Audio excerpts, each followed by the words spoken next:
Oh, well. We meet again. And I do what I like doing best. I expose it, okay? Now, if you don't know who I am, I go by Mr. Mass, okay? And if you tune into my channel, and maybe you just tuned into my channel, I'm not a Diddy bopper, okay? I feel like this man that they say is shivering in the courtroom is experiencing withdrawals from that stuff that he can't get no more. You see, it hit different when you're behind sales and you can't get to the stuff like you used to, you know? And it hit different when you ain't got the assets to do what you need to do, okay?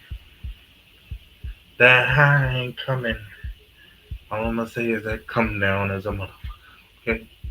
And why they talking about this man was shivering in court? Yeah, that's why I put the picture, okay? This is allegedly a picture of Diddy in the courtroom, shivering, shivery temper, okay? Y'all gotta deal with me. I'm being dramatic, okay? I'm trying to be serious. But we finna get into it. Now, before I start this, I'm gonna do my intro. I'm gonna expose the Diddy Boppers and the Diddy Doppers, whatever you wanna call this shit. There's more men than the women. I don't see too many women defending this dude, but I see a lot of men. I'm just saying, it is what it is. But without further ado, tune in, hit the like, comment, subscribe. I'm your humble host, Mr. Mass. We live. Diddy Trap.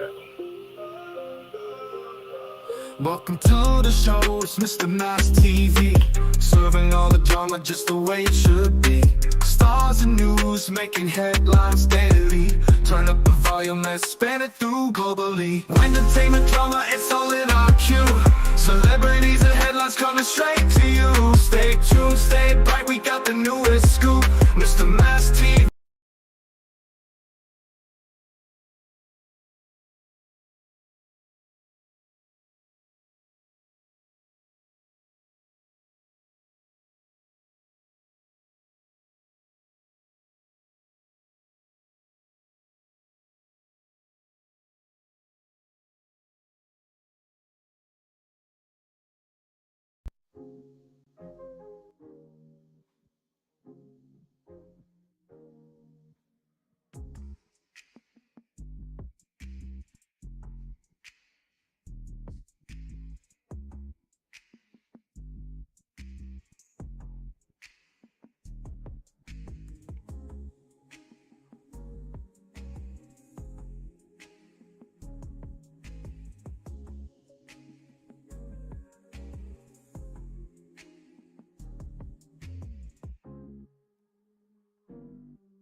I don't want that makes sense.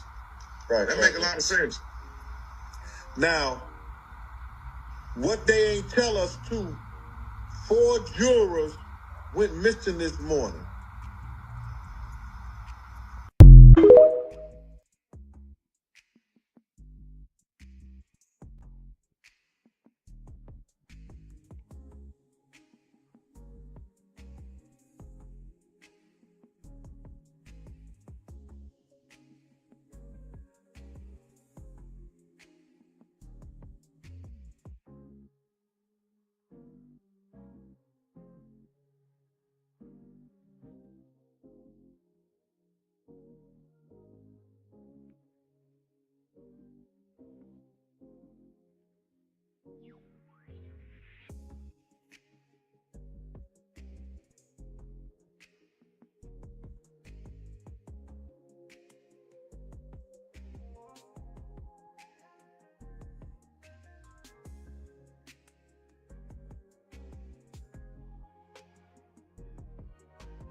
Damn, my bad. Okay, Mister Thugger, I gotta get to you. We gonna get to you, okay? But you first, bro. You gotta come on the chopping block. You gotta get on that, though, okay? We gonna speak on that. First of all, like I said before, y'all might not hear me. My mute button was on. My bad. Like I said before, we should have known after reading the reports of what you do, bro, and how you condone yourself. When they said that in the paperwork, your paperwork, that you was on some sacrificial lamb type shit, okay? In the A, whatever y'all do out there, okay? Now you get out, which is very remarkable. They say it's your judge, but we don't know, okay? The same judge, it just fathoms me that the same guy that's representing the diddler himself right now was the same guy that got you out. And y'all think y'all gonna do it again. You think he gonna do a double take? You think he gonna do a double take? You think because it worked for you that it was gonna work for him, and now you trying to come at Cudi because Cudi exposed the diddler?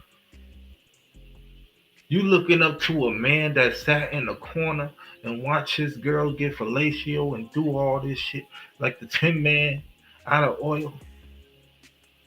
This is what you see as a. This is why I say y'all gotta watch who y'all listen to, watch who y'all follow. They've exposed themselves. Oh. Anyway, moving on. Okay. Now, Mr. Hefe said, dang, Cuddy a rat. If you call that rat, okay, Cuddy did what he was supposed to do, okay? He ain't Team Diddy. He ain't really been to them parties. He don't even get down like that. He was just trying to get with Cassie. That's what it seemed like. Whole time she telling him she wasn't even with the nigga. Scared for her life. That's the type of stuff you on. You on harvest and holding them from their will and shit, bro. Because I'm telling you, it's 2025 and they ain't going for that no more. The time is up. The jig is up, bro. So as you out, Hefe, I suggest that you tread lightly and watch your wordplay. Because they watching your ass too. Moving on. I said what I said. I don't care who get mad. Somebody got to speak the truth. Okay? Anyway.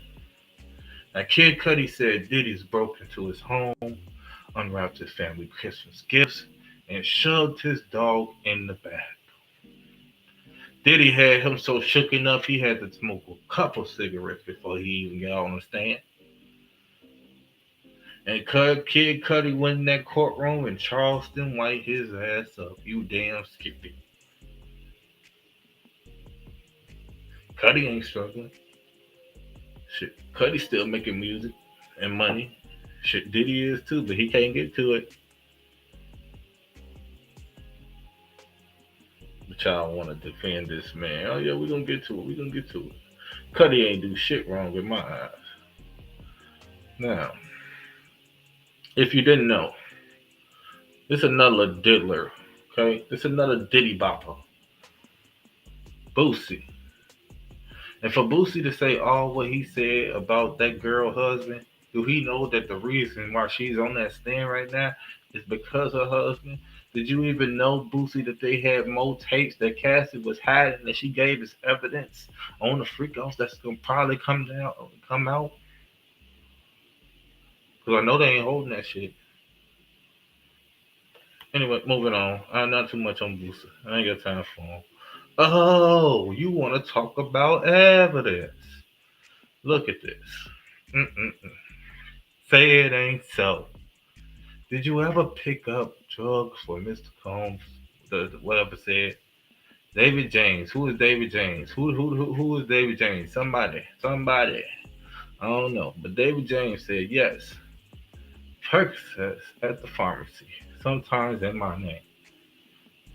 They said, then did you give them permission to use your name?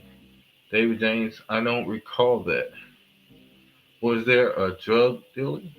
David James, yes, one stop. I'm sure Savick, he met with a lot of people, question mark. David James, yes. Even former presidents. Uh-uh-uh. Did you hear that? Even former presidents. Asua, which one? David James, former President Obama. Asua, was that your understanding would have happened if you had done these cones, affiliate objections sustained? Look, they stopped it.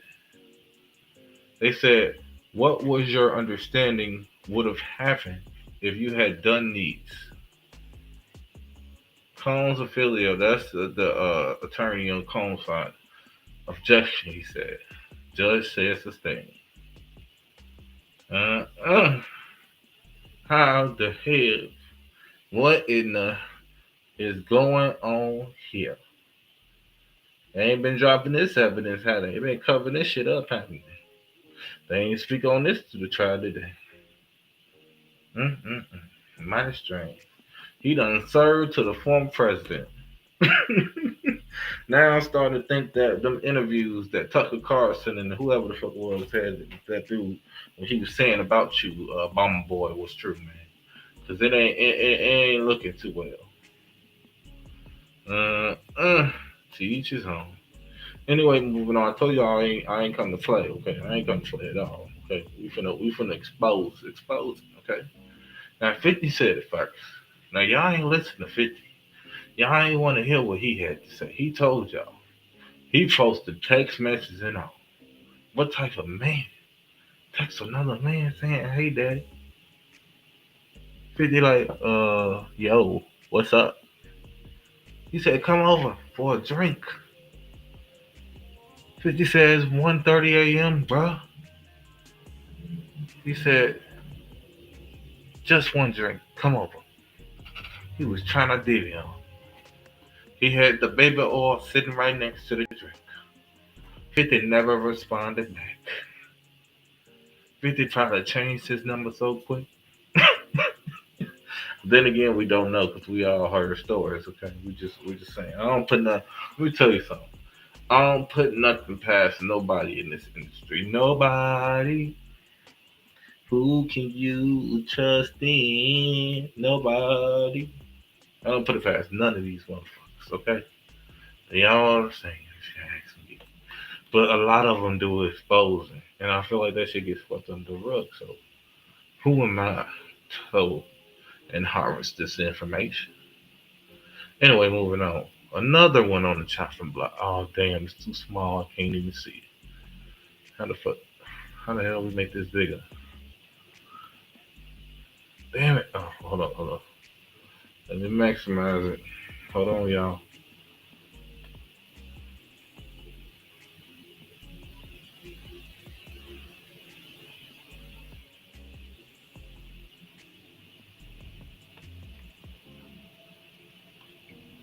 Anyway,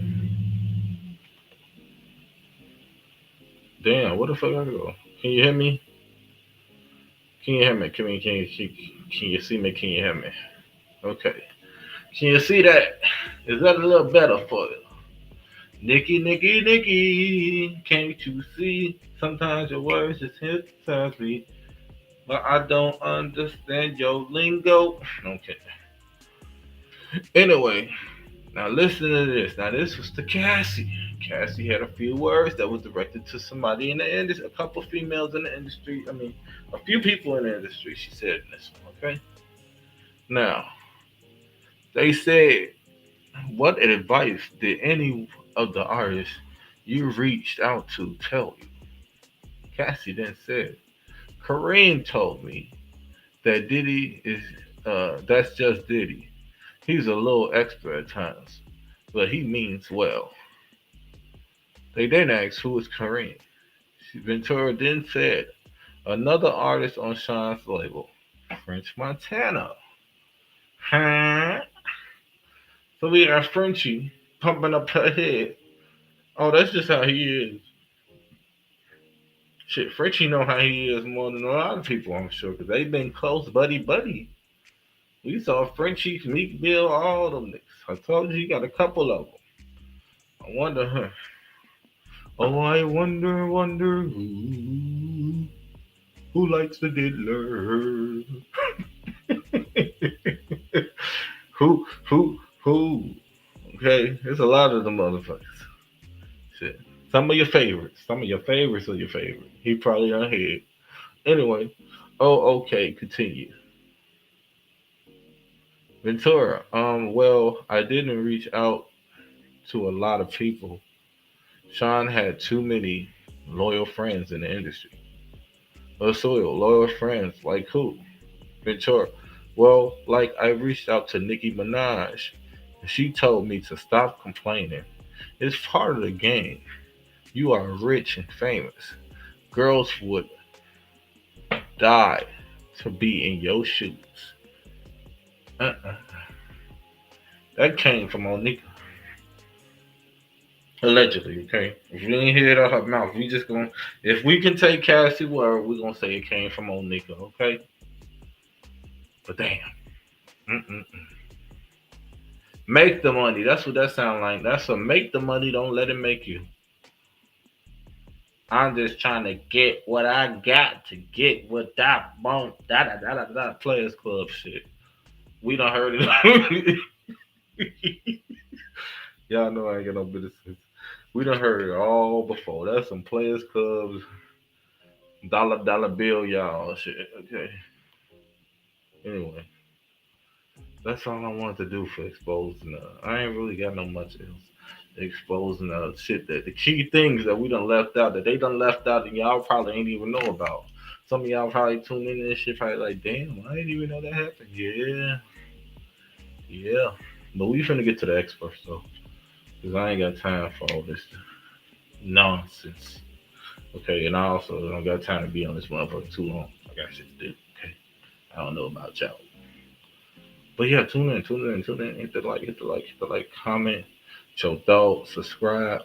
Okay, um, on YouTube, let me get my shit out. I be bugging y'all like sometimes. Just become a join the link. Okay. Oh, they click the link if you want to come up. No, I'm not doing that today. Fuck that. Hell no. Ain't no come ups today. That color gotta go though.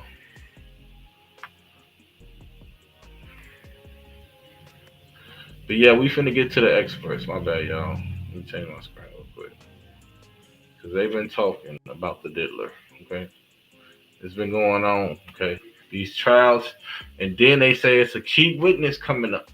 Oh yeah. See, I done told you. You see, I don't know if the diddler gonna get. He ain't getting out of this. Anybody that say he got a chance anyway, how you do, okay? Where was I at? I was on the did I go off of what Tissa Tell said? I don't remember. Okay, we're gonna start off with the Kid Cudi, okay? Kid Cudi, we're gonna go to what he said was on trial, okay? Crime and law. And then we're gonna shout out to crime and law, okay? And then we're gonna go to him speaking out after he gave his testimony and what he said on the interview, okay? Because Kid Cudi actually did speak out. Y'all can say Kid Cudi snitched, all this extra other shit. We don't fucking care. That nigga spoke. Rapper Kid Cudi leaves federal court after taking the stand at Sean Diddy Combs' racketeering conspiracy and sex trafficking trial and tells the jury about his Porsche being torched while he was dating Cassie. This is a stressful situation that's behind me. I look at 9 moments from the rapper's testimony and what had the courtroom laughing.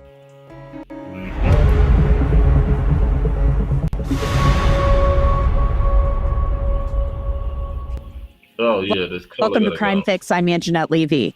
Kid Cudi, of course, is a rapper. He's an actor and a producer. But this week, he added Diddy trial witness to his list of titles. His legal name is actually Scott Mescudi. And he walked into court, raised his right hand, and as any other witness would, swore to tell the truth. You might be thinking, I thought this trial was about sex trafficking and prostitution. Well, it is. But Sean Combs also faces a racketeering conspiracy charge, or RICO. He's accused of using his businesses to carry out and cover up crimes. And Kid Cudi, the government alleges, is the victim of one of those crimes, specifically arson. Combs, for his part, has pleaded not guilty to all of the charges and he maintains his relationship with ex-girlfriend Cassie Ventura was one that involved domestic. Now, when you break into a nigga crib, lock his dog up, take all his presents, unwrap him, like, bro, you know how disrespectful that is? And then you did it simultaneously, like, this nigga really was moving like he was a monster. Like, he Mr. Untouchable. Domestic violence, but not sex trafficking. And Cassie is the connection between Combs and Kid Cudi. Back in 2011, Kid Cudi, or Scott Mescudi, testified that he and Cassie were dating. He believed that she was broken up with Sean Combs at the time, but that may not have been completely true. Kid Cudi took the stand wearing jeans, a leather jacket, and a white shirt, and he told the jury about that night in December 2011 when Cassie called him very bad with a nigga looking away from you. He can't even look you in the eyes, bro. The nigga looking away, like, look at the diddler. He looking away like, nigga, the Kid Cudi looking at him the whole time like, yeah, nigga, I'm finna tell every damn thing you did. Nigga, I ain't leaving out nothing. Be upset. That nigga said, my name ain't Wale. Mescudi testified, well, I got a call from Cassie around you ain't finna big red me, nigga. That nigga around 5:30 or 6 a.m. and she told me that Sean Combs had found out about us. That nigga Diddy, I'm sorry, y'all. That nigga Diddy told Wale, my office hours are from, that nigga said 9 to 5. I was really confused, but she asked me to pick her up. She sounded really stressed on the phone, nervous, scared, so I went to go pick her up, and yeah. Mescudi went on to explain why he was confused. Assistant U.S. Attorney Emily Johnson asked, you testified that Ms. Ventura told you Mr. Combs found out about us. What was your understanding of what Mr. Combs had found out? Mescudi answered that me and her were dating. Johnson asked, and you also testified that you were confused when you heard that. Mescudi answered yes. Johnson asked, why were you confused? Mescudi answered, because I didn't think she was dealing with him. Johnson asked, and you mentioned that you went to pick her up. Is that right? That nigga told him, is she Mescudi answered, yes. Mescudi testified that he drove Ventura to a hotel in Los Angeles about 15 minutes from his home. Then he got a call from a woman who was a friend of Cassie's and an assistant of Sean Combs. Her name was Capricorn Clark. Clark said that Sean Combs and an affiliate were in my house and she was in a car. She was forced to go along with them over there. Johnson asked, and what, if anything, did Ms. Capricorn say about where she was at the moment? Mescudi said, she was in a car outside of my house waiting for them. Johnson asked, and what, if anything, did Capricorn say about where Mr. Combs was at that moment? Attorney Brian Steele objected, and it was overruled. Mescudi testified, in my house. Johnson asked, after you spoke to Capricorn, what did you do next? So the nigga got mad at him because he was talking to Cassie, messing with Cassie. Drove to the nigga house and went into his shit. Then made the girl call him. Well, I don't know if he made her call him. I don't know if she did it to warn him or what. But I think she did it just to warn him. Was it the other lady? And the other lady they speaking on, one of the ladies, he answered, I got... what's her name? The Capricorn lady. She's one of the witnesses too that's going to testify. So y'all gotta play this some shit, man. In my car, went to my house. Then they got a star witness, and they say a star witness that secret whatever, the secret witness that nobody knows of. We gonna speak on it. I'm gonna play the video for it too. This secret witness that nobody knows who it is. That's why you saw in the picture I put up hella people. You saw Ryan Leslie up there. You saw Kid Cudi up there. He already spoke. Who else you saw up there? Lil Rod, but you can't. I couldn't find a picture of Lil Rod. But all the motherfuckers who spoke on that. I mean, I could find a picture of Lil Rod, but the AI won't work for it. So whatever. But anyway, let's continue. House. Johnson asked, that phone call? No. Johnson followed up, did anyone go with you when you went to your house after that phone call? Mescudi answered, no. Mescudi said he drove to his house. It was a 15-minute drive or so from the hotel, as I mentioned, where he was with Cassie. And on the way, he called Sean Combs. He had his number from years ago. He described what he said to Sean Combs. Mescudi testified, I'm going to be very candid. I said, mother effer, you in my house? And he was like, what's up? I was like, mother effer, are you in my house? And he said, I just want to talk to you. I was like, I am on my way over right now. He was like, I'm here. Miss Cudi said that Combs's voice was calm. He drove to his house, which he said had security cameras, but they weren't working that night.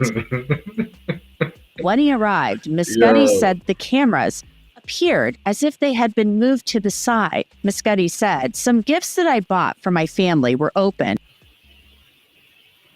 Some stuff I got from Chanel, and then my dog was locked up in my bathroom. Our content shows just how Damn, that's so disrespectful. important personal safety is, and that is especially true. Here's the kicker. The code crime fix. Dog's babysitter called me in the morning. Now keep in mind, it's 6:30 or 7 in the morning. The questioning continued. Johnson asked, what was your understanding of where your dog's babysitter was located when she called you?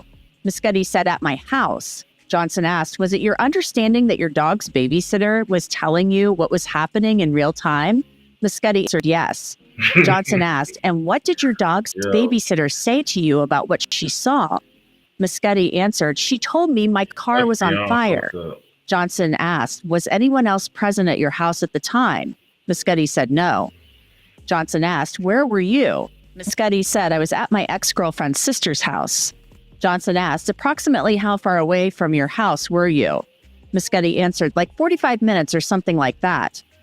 Johnson asked, where was your car at the time your babysitter called? Miss Cudi said, in the driveway.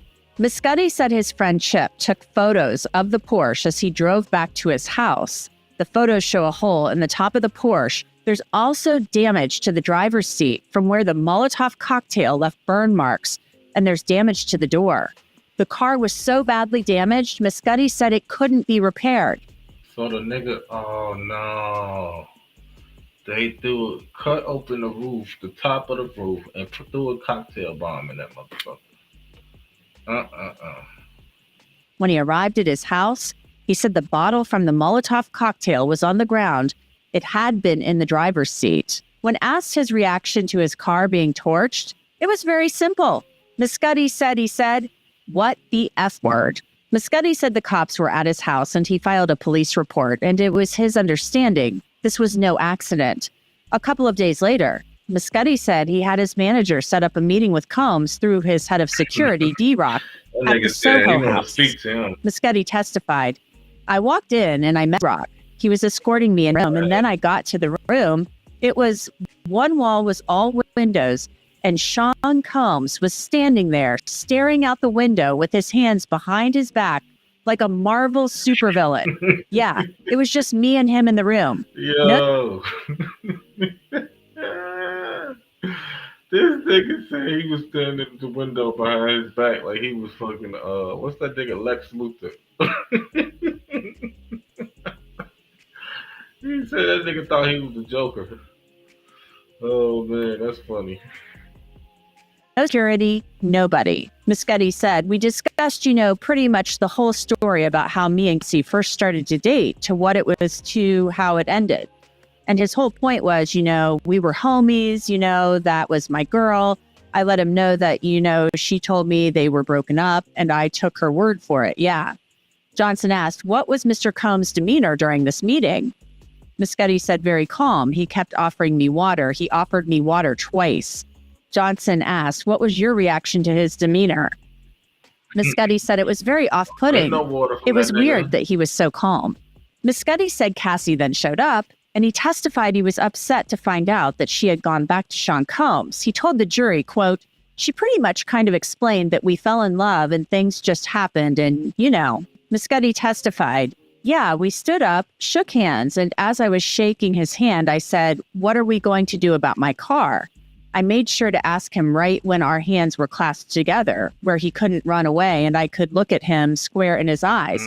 And he looked right back at me, very cold stare, and said, I don't know what you're talking about. Damn. I said, okay. I took my hand from his and he said, wait, I thought we were cool. Is there a problem? I was like, you said you didn't burn my car, right? You said that's your word. He said, yeah. I was like, that's it. When asked, again, Miss Cudi said Combs' tone of voice was very calm. And after that day, There were no more break-ins at his home and no more car fires. A couple of years later, Cudi said he saw Combs at the Soho house again, this time with his daughter. He said Combs said, "Man, I just want to apologize for everything and all of the BS." There were no more conflicts with Sean Combs, and Cudi said he made peace with it. Then came the cross-examination by attorney Brian Steele, who represented Young Thug. Steele set out to score some points, and he did. See what I mean? I told y'all one line, that same lawyer that represented Young Thug, that's probably why Thugger said something on Diddy's behalf, because I'm sure they've been talking to. We know y'all, look, we ain't finna get into that. But, yeah, that same lawyer is Diddy's lawyer. And you know they finna grill Cudi. Questioned Cudi about whether he knew that fingerprints and DNA samples were taken from his Porsche back in 2012. Cudi said he called police about the incident a few times, but was not aware that DNA from the car came back as a female sample. Steele also pointed out that there were no sightings of Sean Combs around Cudi's property. Then the conversation turned to Cassie Ventura. Cudi confirmed that Cassie ended their relationship in January of 2012, and he was confused because they had been talking and seeing each other for about a year. And he said at that time, he wasn't aware that Cassie was seeing Sean Combs at the same time. Steele asked, "Ms. Ventura was not frank with you, true?" Cudi answered, "True." Steele asked, "She played you. That was your words, right?" Cudi said, "Yes." Steele asked, "You had no clue. When she played you, she was convincing I should have started about that, right?" Cudi said, "No clue." Steele asked, "You were with her a lot, right?" Cudi said, "Mm-hmm." Steele asked, "True?" Cudi said, "Yes." Steele then pointed out that Sean Combs actually asked Cudi in 2011 to do a song with Cassie Ventura. That was how the two met. Steele asked, "You were in a studio doing your art with Ms. Ventura, that true?" Cudi said, "Yes." Steele asked, "And that's how you guys really became close, right?" Cudi said, "We were cool before." Cudi asked, "And this didn't hurt your relationship, right? It was nice. You enjoyed the time with her, true?" Cudi said, "Yeah, it was truly just friends at that time." Steele asked, "Mr. Combs wasn't around you, and Ms. Ventura..." You say he just a friend. Diddy was down there her pimps. You know how it is when you lead when one of the, one of the O's lead a pimp. And the pimp gotta go retreat, and you do what they do, okay? It's one of those situations. That's what it's fucking giving me. And that's what it seemed like. When you were with her, right? Cudi said no. Steele asked, "And she wasn't..." Let's not forget that Diddy groomed this girl. Okay, they say allegedly that this man been talking to this girl since she was underage. So he's been grooming her just so he can use her. And that's not also forget that he signed her, got her a deal, a 10-album deal that she never synced more than one album, I believe, if not a single. And then he took all that advance money or whatever money that he got off of her for that deal and used it into freak offs. Invested that shit into that. Ain't that some fucking crazy shit? And y'all talking about that girl that she wasn't worth 20 mil. She should have sued him for way more than that. Getting all these text messages from him to your knowledge when you were with her, right? Cudi said, "Not to my knowledge." Steele also confirmed with Cudi that Cassie told him that Combs was physically abusive toward her, but she never told Cudi that Sean Combs sexually abused her. Steele also got Cudi to say that Cassie Ventura was living two different lives when she was spending time with him. And during that meeting with Combs at the Soho house in 2012, after his car was torched, he said Combs was gracious, made no threats, and had no weapons on him. During redirect, Emily Johnson used Cudi to remind the jury about incidents where Cassie and Capricorn Clark confided in him about Combs's volatile behavior. Toward the end, Cudi admitted that it was that behavior that made him walk away from his relationship with Cassie. Johnson asked, "Why did your relationship with Ms. Ventura end despite having feelings for her?" Cudi said the drama, it was just getting out of hand and kind of wanted to give her some space. Johnson said, "What drama are you talking about?" Cudi said the break-in and everything. Johnson asked, "Why did you want to give it space?" Muscati said, just feels like things were just getting out of hand, and for my safety, for her safety, I just thought. Muscati's responses prompts an objection in a sidebar where the parties go back and nigga ain't want to get hanged off a balcony like Big Red did off of the 5 Heartbeats. About whether or not it's proper for the jury to hear the rest of what he was going to say. Steele told Judge at a sidebar that he was going to move for a mistrial because he expected Muscati to answer that Combs was violent, and he had been told that Combs had had other people killed. The defense is adamant it's highly prejudicial against Combs, but the government says they're just trying to get him to talk about his safety concerns that he had at the end of his relationship with Cassie. Ultimately, the judge decided that Emily Johnson must move on from this type of questioning. The testimony of Kid Cudi ended with him telling the jury that he believed that Sean Combs lied to him. So what was it like in the courtroom when Kid Cudi was testifying? Elizabeth Milner with Law and Crime was there. So Elizabeth, were the jurors, did it seem like they knew who Kid Cudi was when he walked in and took the stand? Yeah, it didn't seem that way from what I could tell, but I feel like from everyone in the gallery, they were there and they were ready to see Kid Cudi, see him walk inside that courtroom. It felt kind of like a movie moment a little bit where everyone's turned around and then all of a sudden he just walks across to the witness stand, takes his seat, does the oath, all that. But, him coming in, he was super casual. He had a motorcycle jacket. He had a white T-shirt on. Even like from other witnesses that I could see testifying, they're always in suits. They're in... what all this proof? Hefe, while you over there saying Cudi snitch, this proved that Cudi got more guts than half you industry niggas because he stood up to Diddy. He also called that nigga out and shook their hand man to man. Would you do that, Hefe?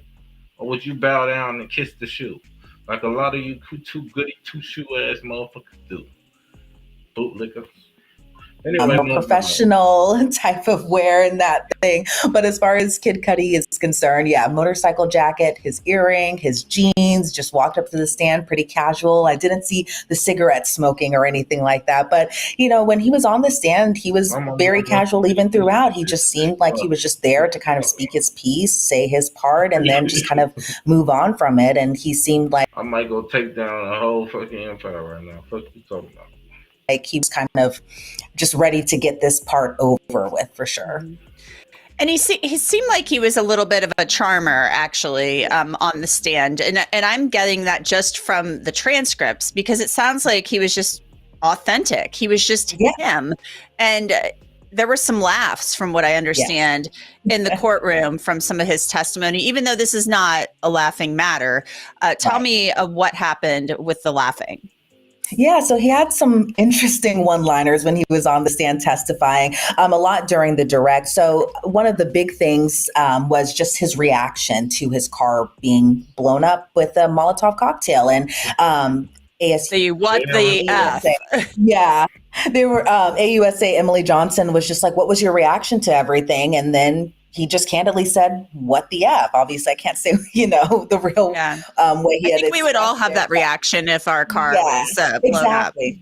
Exactly. And he was very just, and a lot of people just kind of laughed at this moment. I don't think Diddy necessarily found this particularly funny, but he definitely got... That nigga wasn't laughing. He snitching on him. That nigga probably was mad as hell. Probably had a strong ass face. A big reaction from everyone in the courtroom. But that paints a picture because I think we can all kind of see that, like a Bruce Wayne moment where you walk it, you envision that. You walk into a room and there's a big window and there's a guy standing there. We can kind of it paints a picture of what he encountered. It sounds nuts.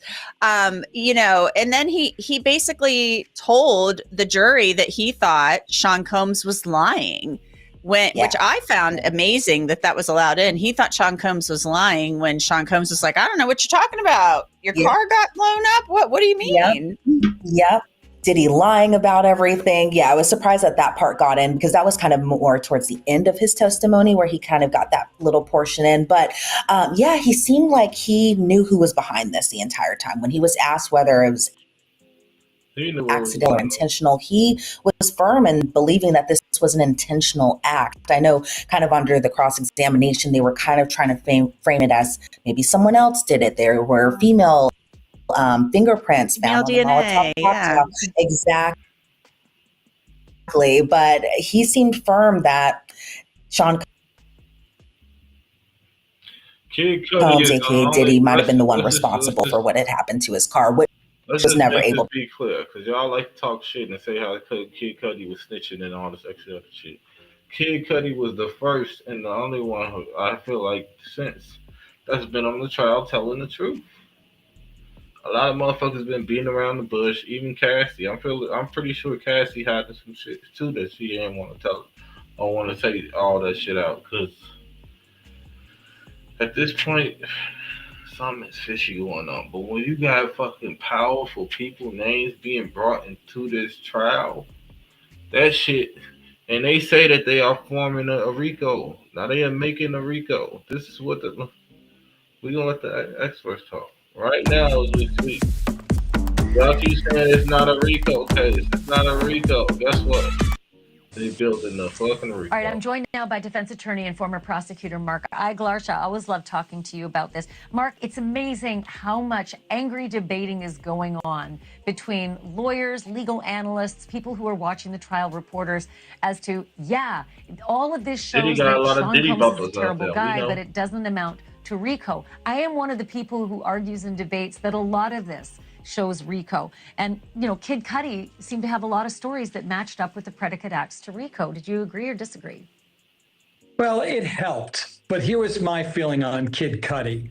He proved with 100% certainty, beyond all shadow of a doubt, he ain't no that Diddy. Diddy may have committed arson. Probably, maybe committed arson. That's not enough. In fact, there's a reason why no one was ever arrested for that crime. No one ever prosecuted. Here we go, another Diddy buffer. Look at him. Can't even keep his face straight. I wonder was Diddy's supplier the same one he got? There's no direct evidence at all linking Sean Combs. And that's a problem. It's enough for the public opinion, but it's not enough for a court of law where proof beyond a reasonable doubt is required. Do we think he did it? This man is a Lulu. Look at the pictures they show. Look at all the. I'm just going. Heck yes, we think he did it. But I don't know if that's enough to prove arson as one of those crimes that they've alleged was part Don't worry though, bro. Since you talking all that tough Tony shit, there's a star witness that y'all didn't even know will be there Tuesday. And let's see what the fuck that star witness. Nobody know who this witness is. Everybody's trying to figure out who the fuck is coming to testify against Diddy. And they say it's a star key witness. of his RICO criminal enterprise. Yeah, I'm with you on that. Apart from the fact that he threatened to do it before it was actually done, he didn't. There's no evidence that he used a staff member or anyone in his enterprise to do that either. I was more interested in the break-in and an assistant named Capricorn Clark, who apparently Kid Cudi said screamed to him on the phone, I was forced into a car and forced to drive with Diddy to your home where I am parked right now. And he is in there in your home right now. To me, that screamed with a receipt almost of forced labor and coercive behavior within your enterprise to commit a crime. Yeah, it's possible. Look at his face. Look at how big his eyes got. You know why? Because with that forced labor added to it, that can open up for a RICO fucking case. So you doing your workers like that, bro? You holding your workers by will and making them do shit on bro? You can't fucking do that. That's forced labor, bro. That's damn near slavery. That shit is gonna fucking They just open another door. That right there is what's gonna make it be a RICO. It's if not it's proven, enough to if show. it's proven, he don't know what the fuck he talking about. He gotta be one of them younger guys that swear they know every fucking thing and they gonna beat whatever. If y'all listen to a motherfucker like this, he's the same motherfucker that get you years if you go locked up. This is one of the motherfuckers they throw at you and they say, oh, You need a public defender to represent you. He one of the motherfuckers that's gonna represent you. And the whole time he representing you, he working for the fucking state or the county. He gonna get your ass locked up. Okay, he ain't gonna be in your best interest, but the whole time he gonna be saying he is. That's how they work. Okay, watch out for them public defenders. That's all I gotta say. He's a really bad guy. It is definitely not enough to show that he is an abuser, which they have proven beyond all doubt. They must show these crimes. How is that not enough to prove he a bruiser? Yet they all got evidence and video of the shit with Cassie and some more shit. Not to mention all the shit that y'all found at the freak offs. Let's not pull up the picture. Hey, we got a lot of drug testimony today, and that was one of the crimes that was alleged. So you got that. You got potentially this arson where, again, you know, the difference between OJ, for example, is most jurors still thought he was a good guy for the most part. He was the guy running through the airport. You know, Diddy ain't got no chance. For the doubt. The minute they showed the video with him treating Cassie like his nobody own pinata, they immediately shifted. There was no presumption of innocence. They hated this guy, and every day we're getting more reasons to hate. I told y'all what's gonna fucking seal the deal. That fucking video. That really fucked them. It's over with. That's just off the jury alone seeing that shit. They can't unsee that shit. And then them hearing all the extra shit that this man been fucking doing. They finna get this man the book. I wouldn't be surprised if he get everything they throw at his ass. No cap. So in a close call, they're going to err on the side of the government. And if I'm right, so y'all believing it was him might be enough to prove arson. I'm with you. I absolutely am with you. I think that their everybody want to know who regularly, and that is is, making them angry at the man sitting in front of them with all these allegations against him swirling. Last one, this assistant George Kaplan, I thought, was another bunch of receipts for Rico. He said he was actually sent out on drug runs with cash to go get drugs for Diddy, and he peeked inside the bag and said it was MDMA. Not only that, he was asked to go buy witch hazel to go fix Cassie's face with all the swelling from the beatings that he'd witnessed.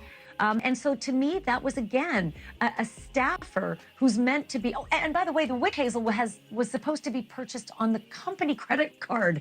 So once again, these are moments where I say, here's a Tony Soprano guy using his enterprise and his staff members to either facilitate or cover up the crimes that are being committed within that enterprise.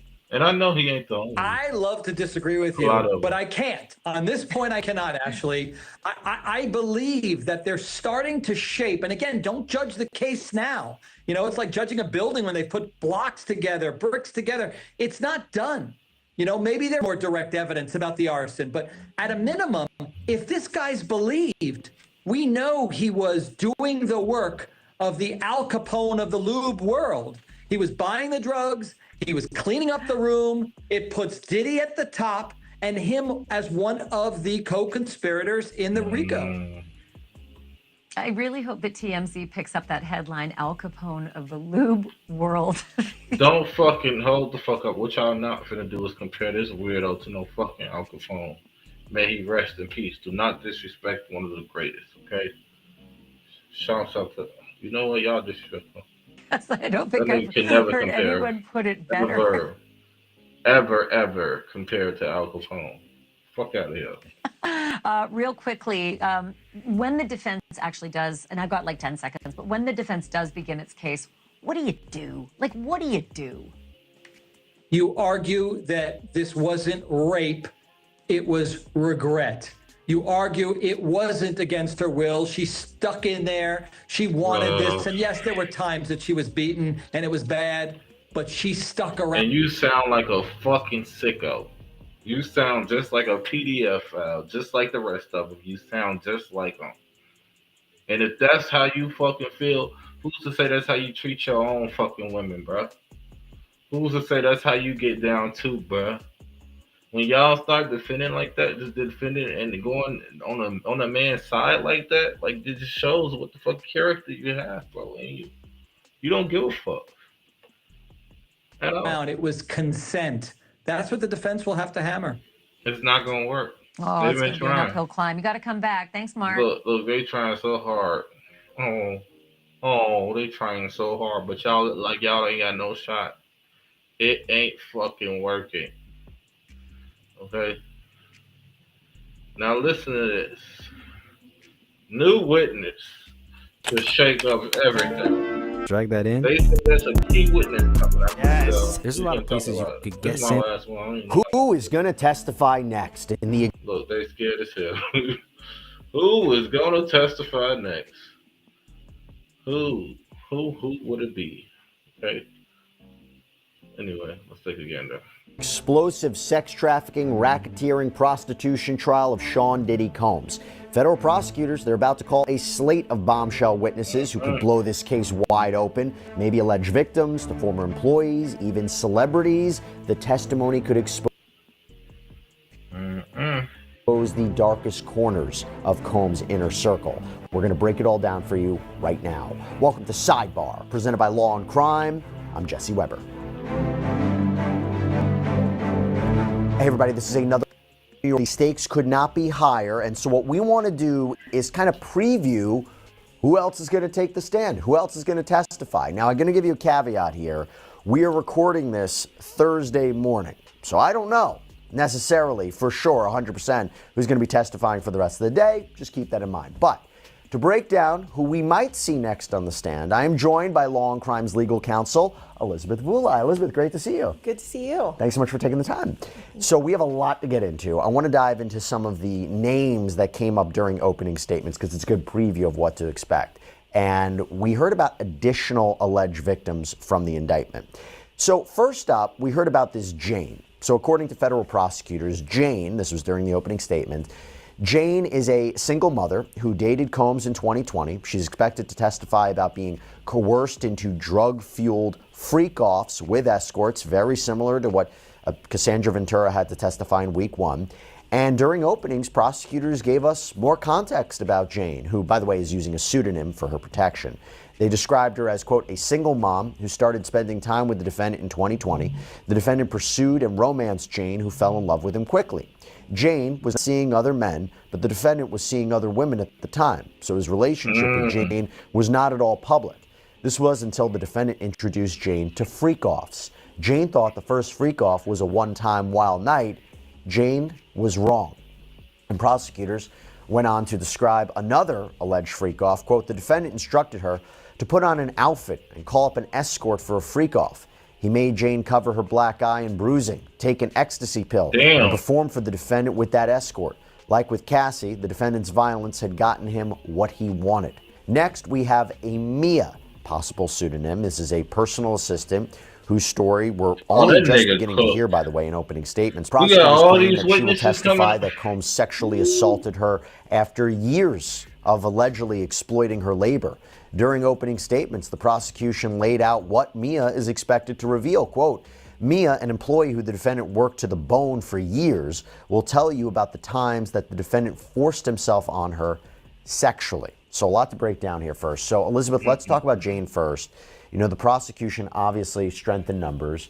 I wonder, is this one of the other alleged victims, right? There's 4 alleged victims in the indictment, but then, you know, the prosecution has a catch-all in the racketeering language. They say there's multiple victims other than just the ones that are identified.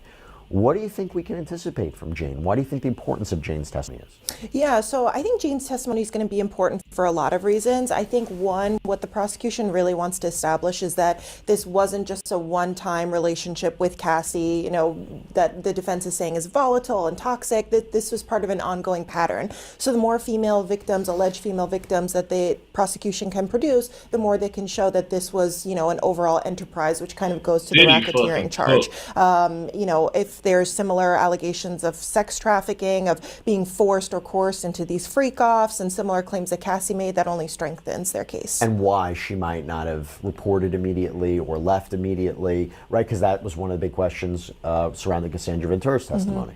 Yes, yeah, and I know we might get into this a little bit later, but that's when I think the expert witnesses that the prosecution called, including the psychologist that explained kind of how these relationships unfold and why it's not as easy to leave these types of situations, that's going to be critical, because I think we're going to see that several times, is that women who were in a relationship with him or, you know, had interactions with him maybe romantically, you know, were subjected to alleged violence and why they couldn't leave. So Jane looks like a pseudonym. Mia may be a pseudonym, not entirely sure, but if you testify under a pseudonym and you already had Cassandra Ventura publicly identify herself, do you think the jury's going to look at that differently?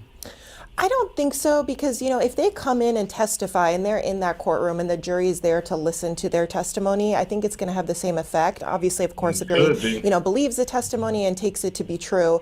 So the public might not know, all the details, might That nigga cooked, man. not have context as to who she is. So maybe in the court of public opinion, it might have a different impact. But inside that courtroom, if she's delivering truthful testimony, she's being honest, she's giving a lot of details that Cassie gave, I think it would have the same effect. When you hear about Mia, that he allegedly worked her to the bone, that is consistent with other testimony we've heard so far from personal assistants, right? Who've talked about the long hours. I believe a chef is going to testify as well.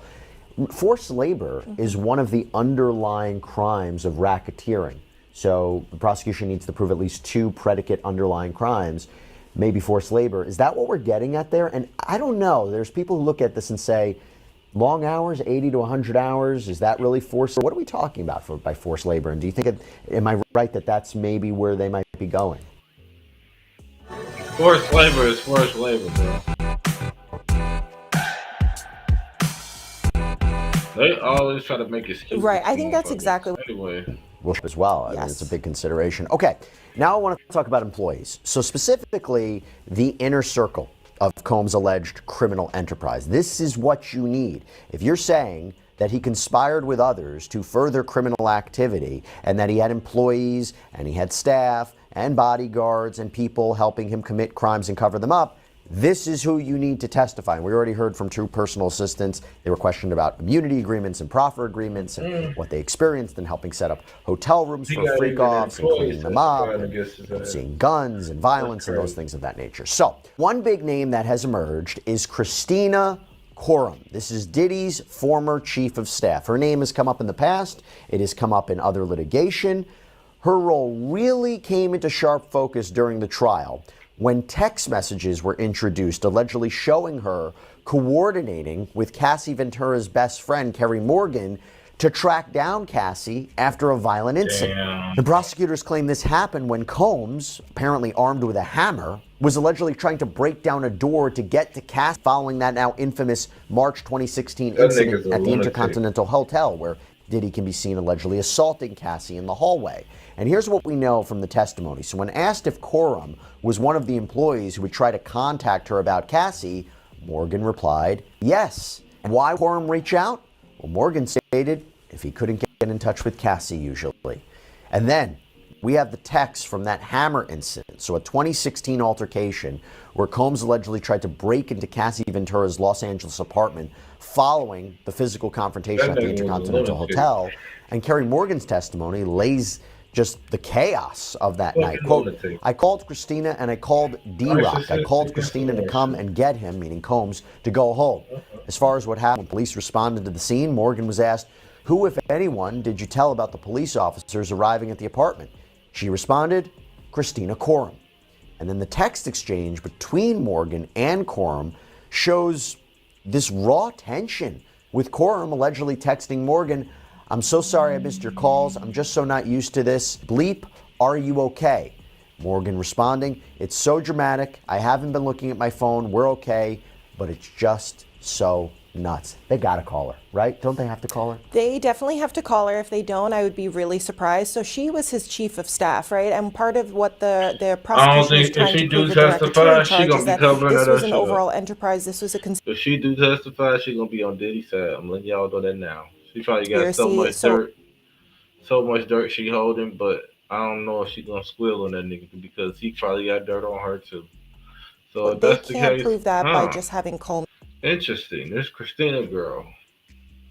That's very interesting. They have to interview employees, people dirty, that witness certain things that helped him allegedly, facilitate these acts that he's charged with. Christina Coram is really critical. There's no criminal charges pending against her, but there are a lot of civil suits against her that talk about her allegedly, procuring sex workers, trying to convince alleged victims not to say anything. That goes into a lot of the acts that are under the RICO charge. So they have to call her. And I'm sure she's going to be asked if she got any kind of immunity, any kind of deal. right? But when she says, texting, I'm not used to this, does that hurt the prosecution's case? So when I saw that, like any typical attorney, I thought it could be used either way. So I think the prosecution can use it to say, this was such an extreme act that even his staff was shocked, people that he's worked with every day. Or the defense could also use it to say, well, this, was just such a one-time incident. This doesn't happen often. That's why his chief of staff was saying, I'm not used to this kind of behavior. So it could kind of cut both ways. Let's talk about D-Rock, okay? So this bodyguard we just mentioned, he was one of Combs' longtime bodyguards who witnesses describe as more than just security. You had Danity Kane singer Dawn Richard revealed in her testimony. He was a bodyguard. He was also really close to Puff, like they were close like brothers. But this closeness apparently took a disturbing turn when it came to Combs' alleged violent behavior, because Richard testified that both D-Rock and another security member named Bonds would routinely witness Combs' violence and do nothing about it. When she was asked how would D-Rock and Bonds react to incidents of violence that they observed, Richard's answer was they wouldn't react, they wouldn't do anything. Does that help with racketeering, you think? I'm not so sure. So I think when they're trying to show anyone else that was involved with this, possibly aiding and abetting Combs, I think they have to show an overt act. So allegations of, again, helping to procure sex workers, trying to cover up, alleged misdeeds, things like that. Witnessing something and not saying anything, I mean, that's not great, obviously. I'm not sure if it's enough to help kind of show that this was someone that was actively involved in what was going on. They would be great witnesses, but I don't know if it could play into the RICO charge. And by the way, not to do a little self-promotion, but that's what I do. We did a whole episode on has the prosecution proved racketeering. It's up right now. I did it with Nima Rahmani. I think it's a fascinating discussion. Obviously, there's a longer case that has to be going on. But at this point, week 2, have they proven racketeering? He believes so. I was a little skeptical. But anyway, we learned about another key player in Combs' inner circle, a man named Tony Abrahams, so the former CFO of Combs Enterprises. And he was mentioned by the prosecution at the end of the proceedings on the 21st as a witness they are planning to call. So we did a little bit of our own background research on who he might be. So Abrahams, who founded the music streaming app Tweedle, served as Combs CFO during a critical period, including 2016, okay, the same year that we've heard about a lot in testimony regarding alleged violent episodes.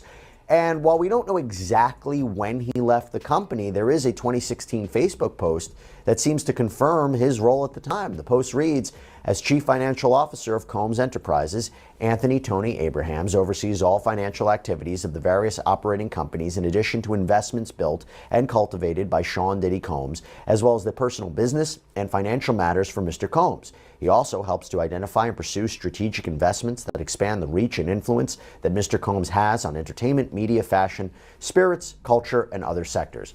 If you're talking racketeering, and you're talking the flow of money, sex trafficking, right? Commercial sex work. If you're talking Combs allegedly using his business empire to further criminal activity, is this who you need?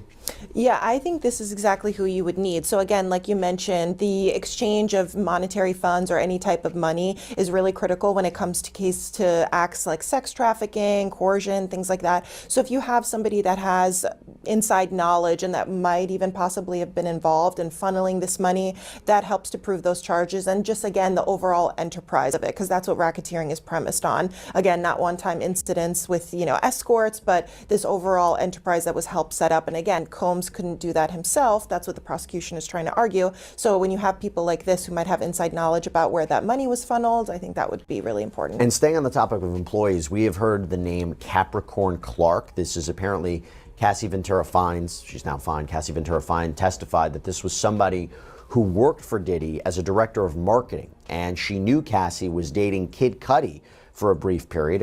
Actually, at the time of this recording, he may be taking the stand any minute. But Cassie was asked, how do you know Capricorn? To which she said, we worked together. She worked with Sean, and then she started to help me with my artistry and stuff. And she testified that Combs allegedly found emails between Cassie and Capricorn about Cassie seeing Kid Cudi, which was a major point of tension in their relationship. And of course, there's the allegation that Sean Combs either threatened or did blow up Kid Cudi's car. Arson, one of the predicate crimes for racketeering. But she testified, quote, I believe he, meaning Combs, saw emails between me and one of his staff members, Capricorn Clark. It was about bringing my toiletry bag to his, meaning Kid Cudi's house or something like that the next day. And Cassie said Diddy attempted to attack her following his discovery that she was dating Cudi. Clark also That nigga was a monster. came up in testimony from Cassie's mother, Regina Ventura. She revealed both she and Clark received a disturbing email from Cassie. According to the transcript, it read, "The threats that have been made towards me by Sean Puffy Combs are that he is going to release 2 explicit sex tapes of me, one on Christmas Day, maybe before or right after, and another one sometime soon after. He also said that he will be having someone hurt me and Scott Mescudi physically. He made a point that it wouldn't be by his hands. He actually said he'd be out of the country when I ordered 200 hand-forged knives to my dorm room and built a Wix website to sell them." Y'all talking about that nigga. And it was following this that Regina Ventura said that she had to wire, that $20,000 to Diddy to protect Cassie. Kind of unbelievable testimony. Crazy. Again, check it out on our week 2 recap. Elizabeth, what do you think about Capricorn Clark? Yeah, so Capricorn Clark is I gotta stop. I've been doing this for too long. Okay? I've been on this motherfucker long enough, okay? So, that's what we got on day 7, 8, 9, okay? All the people that testified, Kid Cudi, Cassie mama, of course Cassie, a couple escorts, I think they was, people that worked for Diddy spoke, and and now they just waiting on these witnesses to come in, and they say they got a star key witness, and I want to know who this witness is, because they say this witness got a lot of evidence, okay? And they not in Diddy's favor, okay? So on that note, I ain't got to go, but I got to get the by that, Hit the like on your way out, comment, subscribe. I'm your humble host, Mr. Mass. Peace out until the next ride. You feel me? Welcome to the show, it's Mr. Mass TV. Serving all the drama just the way it should be. Stars and news making headlines daily.